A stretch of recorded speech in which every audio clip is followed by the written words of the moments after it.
Olá, crianças queridas. Demorou, mas voltei. Estou aqui para mais uma aula nossa de pronome. Um conteúdo que a gente já vem vendo há algum tempo, fazendo conjugação verbal, então pronome pessoal para a gente é bem familiar, a gente já conhece, eu, tu, ele, nós, vós, eles. Muitos de vocês acredito que já estão até um pouquinho cansados de ver. Mas a gente começou a ver também pronomes pessoais oblíquos. Todos eles sempre substituindo substantivo, né? Que são pessoas, objetos, animais. Então hoje eu trouxe uma aula aqui para vocês, para deixar aí gravadinho para a gente, quando tiver dúvida, poder consultar. Uma apresentação super bacana e eu espero que vocês gostem para deixar aí tudo muito mais explicadinho e claro para vocês, tá? Então, hoje a gente vai ter uma aula gravada de pronomes pessoais do caso reto e oblíquos. O do caso reto já são mais familiares, porque a gente conjuga, tá sempre conjugando o verbo, e os do caso oblíquo já são novos, a gente está vendo agora aí. Os pronomes, então, pessoais do caso reto são aqueles que a gente conjuga os verbos, né? Eles sempre vêm antes do verbo. Eu, tu, ele, ela, no singular. Então, são a primeira pessoa do singular, eu, a segunda pessoa do singular, o tu, e a terceira pessoa do singular, ele ou ela. Aí no plural a gente vai ter o nós, que é a primeira pessoa do plural, o vós, que é a segunda pessoa do plural, e o eles ou elas, que são a terceira pessoa do plural. Isso quer dizer que quando eu vou colocar a primeira pessoa do singular no plural, eu vou usar a primeira pessoa do plural, eu vou trocar o eu por nós. Quando eu vou trocar a segunda pessoa do singular pelo plural, eu também vou trocar a segunda pessoa com a segunda pessoa. Então, eu vou trocar o tu com o vós. E a terceira pessoa, a mesma coisa. Eu vou trocar o ele ou ela. No plural, vai ficar eles ou elas. Sempre atentem-se para esse plural e singular, que ainda causa alguma confusão em algumas crianças, e vocês precisam estar atentos.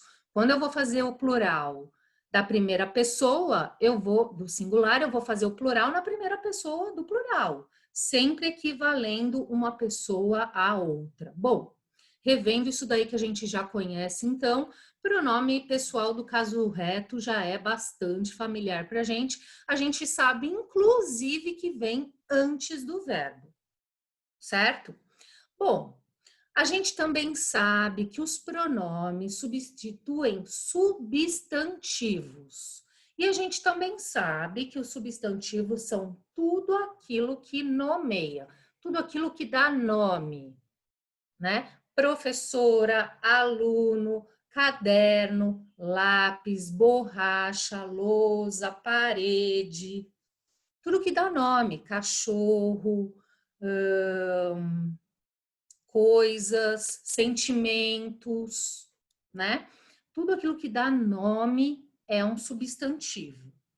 E a gente sabe que os pronomes vão substituir esses substantivos. Então, eu coloquei aqui um exemplo para vocês.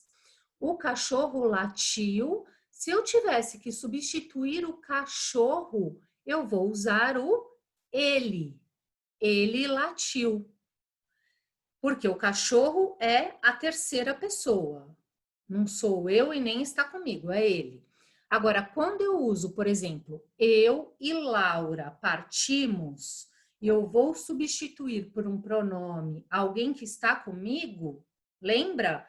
Quando sou eu mais uma pessoa, o plural somos nós. Então, nós partimos. Se eu tivesse que substituir eu e Laura, eu usaria nós, certo? Bom, e aí a gente já parte para os pronomes pessoais oblíquos, que são novos para nós, a gente está vendo agora, né? Começando a ver no segundo semestre, mas não é assim esse bicho de sete cabeças. A gente vai começar a treinar, a fazer bastante exercício, vocês vão ver bastante, quanto mais a gente exercita, mais familiar vai ficando e a gente vai tendo mais facilidade em lidar com isso. É muito bom que a gente tenha já na nossa cabeça, então, desde lá do começo, sobre a noção de singular, de plural e das primeiras, segunda e terceiras pessoas. Porque os pronomes oblíquos vão seguir a mesma linha. Então, lá no singular, na primeira pessoa, os tônicos, eu vou ter o mim comigo, átomo me. E assim por diante. Cada pessoa eu vou tendo seus respectivos pronomes oblíquos. Porque se esses pronomes, qualquer pronome, substitui substantivo, ou seja, substitui um nome, alguém ou alguma coisa, eles vão ter que concordar com quem é essa coisa, com quem é esse alguém. Se esse alguém sou eu, se esse pronome vai substituir a mim, eu vou usar o pronome de acordo com a primeira pessoa. Se ele for se referir a alguém, a ele, ele vai ter que ser usado na terceira pessoa e assim por diante. Então, é bom a gente começar a ter essa noção sobre singularidade, pluralidade e também sobre a posição das pessoas em cada uma desses itens de singularidade e pluralidade, né? Mais adiante aí a gente vai ver quando que a gente usa os tônicos, quando que a gente usa os átomos que também são, é uma regra super simples, tá? Bom, aí a gente vai começar a ver um pouquinho dessas regrinhas de, mas quando eu uso o pronome pessoal do caso reto e quando que eu vou usar pronome oblíquo?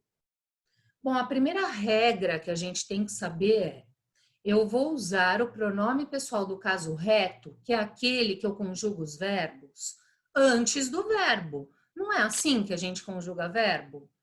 Eu escrevo, tu escreves, ele escreve. O pronome sempre vem antes do verbo.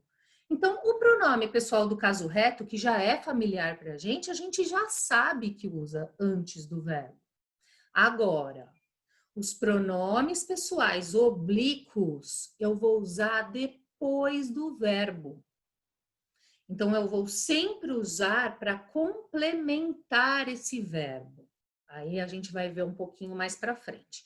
Eu coloquei dois exemplos aqui para vocês, e se vocês repararem, é a mesma frase. Só que eu estou dando um exemplo de pronome antes do verbo. Então, aqui eu estou usando tu. Tu estás bravo comigo. Quem está bravo comigo? Tu. Pronome pessoal, então, do caso reto, está vindo antes do verbo, né? E aqui eu também tenho um pronome pessoal oblíquo. E ele está vindo depois do verbo. O que tu estás bravo comigo? O que está bravo? Quem está bravo comigo, né? Tu, e a gente já viu que é aqui que está antes do verbo. O comigo está vindo depois do verbo. Ele está complementando essa informação, tá? Tu estás bravo. Tu estás bravo com quem? Comigo. Então, está complementando o sentido dessa frase, está deixando ela com mais detalhes, a gente consegue entender melhor o que ela quer dizer. Esse pronome pessoal oblíquo, ele está vindo para complementar. Então, ele está vindo depois do verbo, certo? Bom, a gente vai ter aí, então, os pronomes pessoais oblíquos átonos, que são aqueles que vão complementar o verbo quando eu vou substituir um substantivo que não está acompanhado de preposição. E eu vou ter o pronome pessoal oblíquo tônico quando ele vai substituir um substantivo que está acompanhado de preposição. Essa é a diferença entre esses dois pronomes aqui, tá? É simples e eu vou dar alguns exemplos para vocês perceberem agora. Vem comigo. A gente vai ter o uso, então, do pronome pessoal oblíquo átono, que é aquele quando o substantivo não está acompanhado de preposição. Então, olha lá, o aluno terminou a avaliação bem rápido. O aluno terminou a avaliação bem rápido. Esse a não é preposição. Eu não posso substituir o a por para. Então, ele terminou a avaliação, a aí é artigo. Poderia ser substituído por uma. O aluno terminou uma avaliação bem rápido. É um artigo, a gente já aprendeu artigo, né, gente? Vamos rememorar? Artigos, o, a, uma, um, sempre acompanham o substantivo, lembra? Então, a gente está tendo aí, então, o substantivo acompanhado de um artigo, ele não é preposição, ele não substitui a palavra para. Então, quando eu não tenho um substantivo acompanhado de preposição, ele não está acompanhado de preposição. Então, eu vou substituir ele pelo pronome a, que substitui ele e ela, tá? O aluno terminou a bem rápido. Se eu fosse substituir pelo pronome pessoal do caso reto, ficaria: o aluno terminou ela bem rápido. Mas é erradíssimo eu usar o pronome pessoal do caso reto depois do verbo. Eu não poderia falar: o aluno terminou ela bem rápido, tá, gente? Então, em vez de usar ela, que seria um pronome pessoal do caso reto, eu vou substituir por um pronome pessoal oblíquo. O aluno terminou a bem rápido. Percebam que eu tenho uma flexão aqui com um hífen. Esse tracinho chama hífen para adicionar o pronome pessoal oblíquo. Isso vai acontecer muito recorrentemente, tá?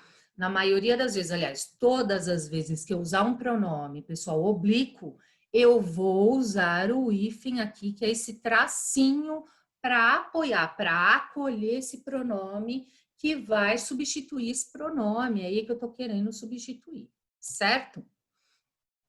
Bom, já o uso do pronome pessoal oblíquo tônico, que é aquele que acompanha quando o substantivo já está acompanhadinho de uma preposição, eu vou utilizá-lo de uma outra forma.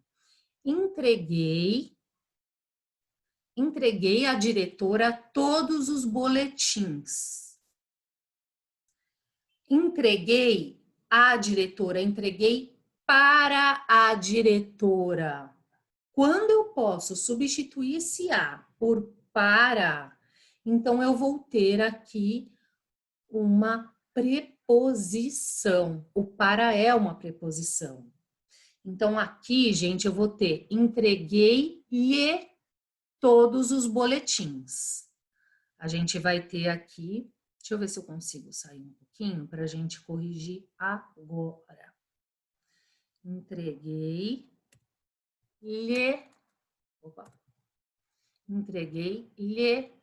todos os boletins. Então, quando eu tiver uma preposição, eu vou usar o pronome pessoal oblíquo tônico, e em vez de a, eu vou usar o lhe, certo? Entreguei à diretora, entreguei para a diretora. Então, eu sei que o para é uma preposição, então eu vou ter que substituir, em vez de pelo pronome oblíquo a, eu vou substituir pelo pronome oblíquo lhe, certo? Sempre.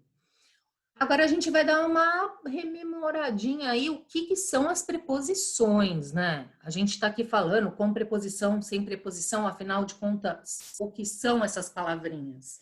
Essas palavrinhas são palavrinhas que ligam dois termos das orações e podem ser várias, desde, entre, para é bem comum, ante, após, até, contra. Isso é só para dar uma matada de curiosidade aí para vocês. São palavrinhas que servem para ligar os termos, tá? elas vão ter apenas essa ligação aí, esse valor. Bom, aqui eu vou dar uma aprofundadinha com vocês, porque logo menos vocês estarão vendo isso. Não dá para passar para o Fundo 2 sem já ter uma noção sobre isso, né? Como eu estou aqui falando para vocês sobre antes do verbo, depois do verbo, peguei até um quadro aqui para rememorar que a gente já foi falado, né? Então, que os pronomes pessoais do caso reto são antes do verbo e os pronomes oblíquos são depois. Poxa, mas isso a gente já viu, tá tudo ok, a gente conjuga verbos, pronomes vêm mesmo antes do verbo e os oblíquos vêm depois, ok, é fácil de guardar. Mas, para além disso, é bom que vocês saibam que quando eu tenho a palavra antes do verbo aí, então eu vou ter um pronome pessoal do caso reto fazendo o papel de sujeito. A gente vai ter, vocês vão aprender um pouquinho mais para frente, isso é só para vocês começarem a pegar um sabor sobre isso, sobre esse conteúdo. Quando eu tenho essa pessoa, esse substantivo ou o pronome antes do verbo, eu chamo ele de sujeito. E eu posso descobrir quem é esse sujeito perguntando para o verbo quem. Então, por exemplo, eu coloquei aqui para vocês uma oração como exemplo, uma frase. Terminei a avaliação bem rápido. Eu tenho alguma coisa antes do verbo aqui? Não, né? Mas eu consigo saber? Terminei a avaliação bem rápido. Quem terminei? Eu. Eu terminei. Então, a gente vai ter aí um pronome pessoal do caso reto como sujeito. Mesmo ele não estando escrito aqui, a gente consegue saber quem é. Eu é o sujeito dessa oração. Tudo que é o verbo e depois do verbo, a gente chama de predicado. E eu fico sabendo qual é o complemento do verbo nesse predicado, que é o que vai fazer o papel de pronome pessoal oblíquo, perguntando o que. Então, por exemplo, digamos que eu quero substituir a avaliação por pronome. Terminei a avaliação bem rápido. A avaliação, a gente já tinha visto em exemplos anteriores que o a aqui não é preposição. Eu não posso falar terminei para a avaliação bem rápido. Não, é terminei a avaliação, terminei uma avaliação. O a aqui está fazendo papel de artigo. Vocês estão vendo como a gente acumula os saberes, né? E quando a gente vai deixando para trás algum conteúdo, esse conteúdo vai fazer muita falta lá na frente. A partir de agora, gente, quarto, quinto ano, todo o conteúdo que vocês vão começando a ver, eles são cumulativos. Vocês vão precisar fazer uso deles para ir adiante. Não deixem passar esse conteúdo que a gente já teve, isso é muito importante, tá? Então, aqui o a está fazendo um papel de artigo, a gente já viu. O, a, uma, artigos que acompanham um substantivo. Portanto, eu vou substituir por terminei a bem rápido, que vai fazer parte, então, do predicado. Então, tudo isso aqui para começar a dar esse gostinho para vocês de que o que vem antes do verbo, que são os pronomes pessoais do caso reto, são sujeito da oração, são sujeito da frase. E os pronomes pessoais oblíquos, átonos ou tônicos, eles vão fazer parte do predicado, porque eles vão complementar aquele verbo, né? E aqui eu coloquei a dica para vocês descobrirem quem é o sujeito e quem é o complemento. Então, eu posso sempre perguntar para esse verbo quem. Esse quem vai me dizer quem é o sujeito. E o que vai sempre me falar quem é o complemento do verbo. Certo? Tudo isso daí, então, para explicar para vocês, para tentar deixar um pouquinho mais claro, gravado, para vocês conseguirem rever, voltar. Se precisar voltar lá no caderno, rever matéria, é sempre bom, né? Para que vocês tenham isso com vocês, façam um bom uso para a gente conseguir seguir adiante e fazer os exercícios com tranquilidade, tá? Bom, rememorando aí, então a gente vai ter pronome pessoal oblíquo átono sem preposição. Então, lá, levei o carro ao lava-jato, levei-o ao lava-jato, porque o é artigo e não é preposição, né? Levei um carro ao lava-jato, artigo. Quando eu posso substituir por outros artigos, a gente já sabe que é sem preposição. Agora, quando eu tenho um pronome oblíquo tônico, que é com preposição, eu vou usar o lhe ou lhes. Pedi a vocês emprestado, pedi para vocês emprestado, para é preposição, então eu vou substituir o pronome oblíquo tônico. Pedi-lhes emprestado, né? Então a diferença de um ou outro vai ser, em vez de falar levei-o, vai ser pedir-lhes. Eu vou trocar o ou o a por lhe ou lhes. Quando a gente vai construir essa substituição num texto, numa frase, fazendo exercício, em geral, a gente está muito familiarizado com a nossa língua. Então, a gente consegue perceber que soou feio, soou que parece que a gente falou errado. Não é difícil perceber, mas é muito bom que vocês entendam as regrinhas para deixar isso bem fixo na cabeça de vocês, tá bom? Espero que vocês tenham gostado dessa aula aqui e até a próxima.